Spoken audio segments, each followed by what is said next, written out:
आपण आता गोखले रोड येथील भाटिया भुवन गणेशोत्सव मंडळात आलेलो आहोत। हा गणपती गोखलेनगरचा राजा म्हणून ओळखला जातो। यंदा या मंडळाने चिमुकल्यांच्या संकल्पनेतून अब्दुल कलामांचा आकर्षक देखावा साकारलेला आहे। त्यामुळे आता माझ्याबरोबरच तुम्हाला देखील उत्सुकता असेल की नेमका हा देखावा काय।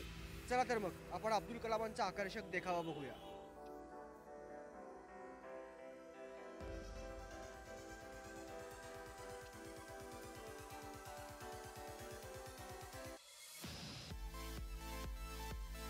आपल्या लाडक्या बाप्पाचं सगळ्यांनी वाजत गाजत स्वागत केलेलं आहे। आपण आता दादर येथील गोखले रोड येथे आहोत। गोखले रोडच्या राजाचे यंदाचे 56वे वर्ष असून यंदा त्यांनी अब्दुल कलामांचा सुरेख असा देखावा सादर केलेला आपण इकडे बघू शकतो की ह्या स्क्रीनवरती जेव्हा भक्त या राजाचं दर्शन घेण्यासाठी येतील तेव्हा अब्दुल कलामांवरती एक छोटीशी डॉक्युमेंटरी बघायला मिळणार आहे। आपल्याबरोबर मंडळाचे की कार्यकर्ते आहेत, आपण त्यांच्याकडून जाणून घेणार आहोत।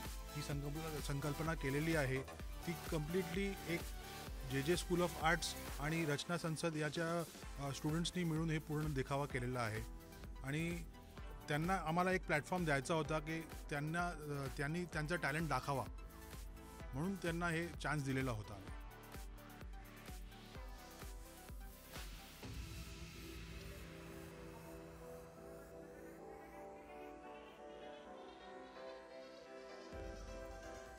जसं की आम्ही आता कित्येक वर्ष इकडे आमच्या मागे एक कर्णबधीर मुलांची शाळा आहे, तिकडे त्यांना अन्न पुस्तकं अशा बऱ्याच गोष्टी आम्ही कित्येक वर्ष त्यांना पुरवतोय। 1980 में SAP का कामयाब परीक्षण हुआ और 1980 में कलाम और उनकी टीम ने रोहिणी उपग्रह को पृथ्वी की कक्षा के पास स्थापित कर दिया और इसी के साथ भारत अंतर्राष्ट्रीय अंतरिक्ष क्लब का मेंबर बन गया।